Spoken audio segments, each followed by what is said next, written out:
already know what it is. Another episode of Project Karlous, man. We find them, we fix them, we flip them, we race them, and we make them classics.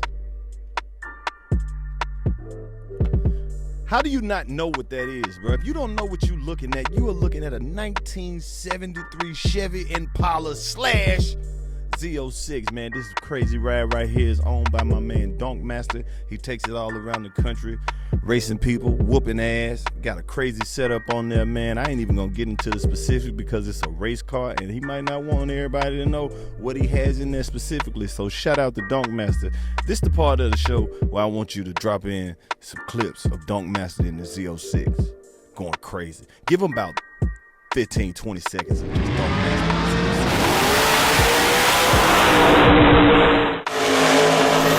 Did y'all see that?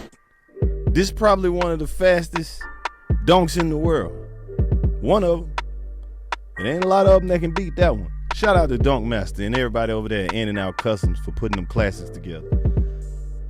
Speaking of classics, you might not know exactly what this is, man. This right here that you looking at, this is a Camaro. I want to say it's like a 80 Camaro.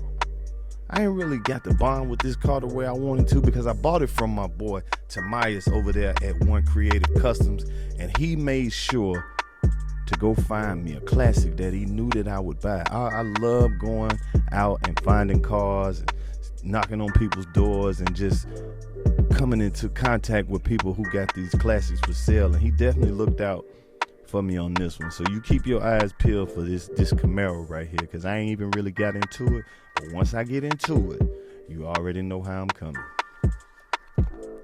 I love these Camaros. I don't like the number shit, but I got a whole gang of Camaros from every body style.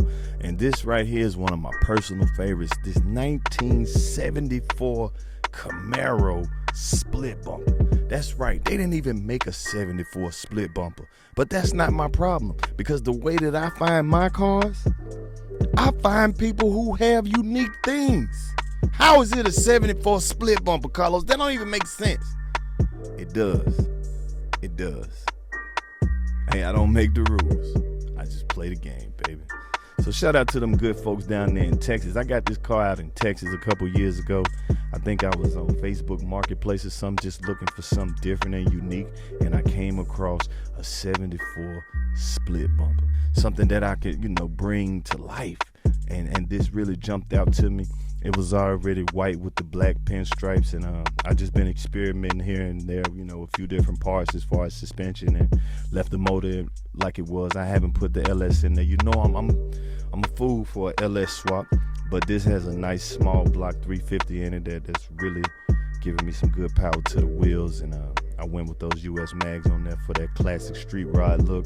Everything don't have to have 4Gs on it. Sometimes you just have to switch them out and see what you can find, what kind of flavor you can come up with, what looks good, what feels good, what rides good. Make sure you stay tuned and be on the lookout for the things I got coming for the 74 Camaro. Now this right here is my swag. It's a 1987 Monte Carlo SS. Yeah, that's right, bro. I found this car way up in the mountains in West Virginia. Cool old white dude had it. That's what made me keep the pinstripe game the way it was, because the pinstripe, the gray pinstripe that's on there now, is a play on the car when I first got it. When I first got it, it had this crazy like stripe setup on it, and I was like, I'm a flip that, but I'm gonna update it also. My boy SS Life built this whole car. Shout out to my man Donald. For everything custom on it, from the headlights to the engine to the transmission, shorten the rear end, all that, man. Suspension, everything's done. Only thing I have not done on this particular Monte Carlo is the interior, because I've been having so much fun driving it, doing burnouts and getting sideways, that I haven't even had a chance to get the interior done. Now my brother, he did dye the interior back the original color, but that don't compare to going and getting that interior done, man. So I might find somebody out here and give them a chance to do that interior for me. You stay tuned, Project Karlous. You know how we do it.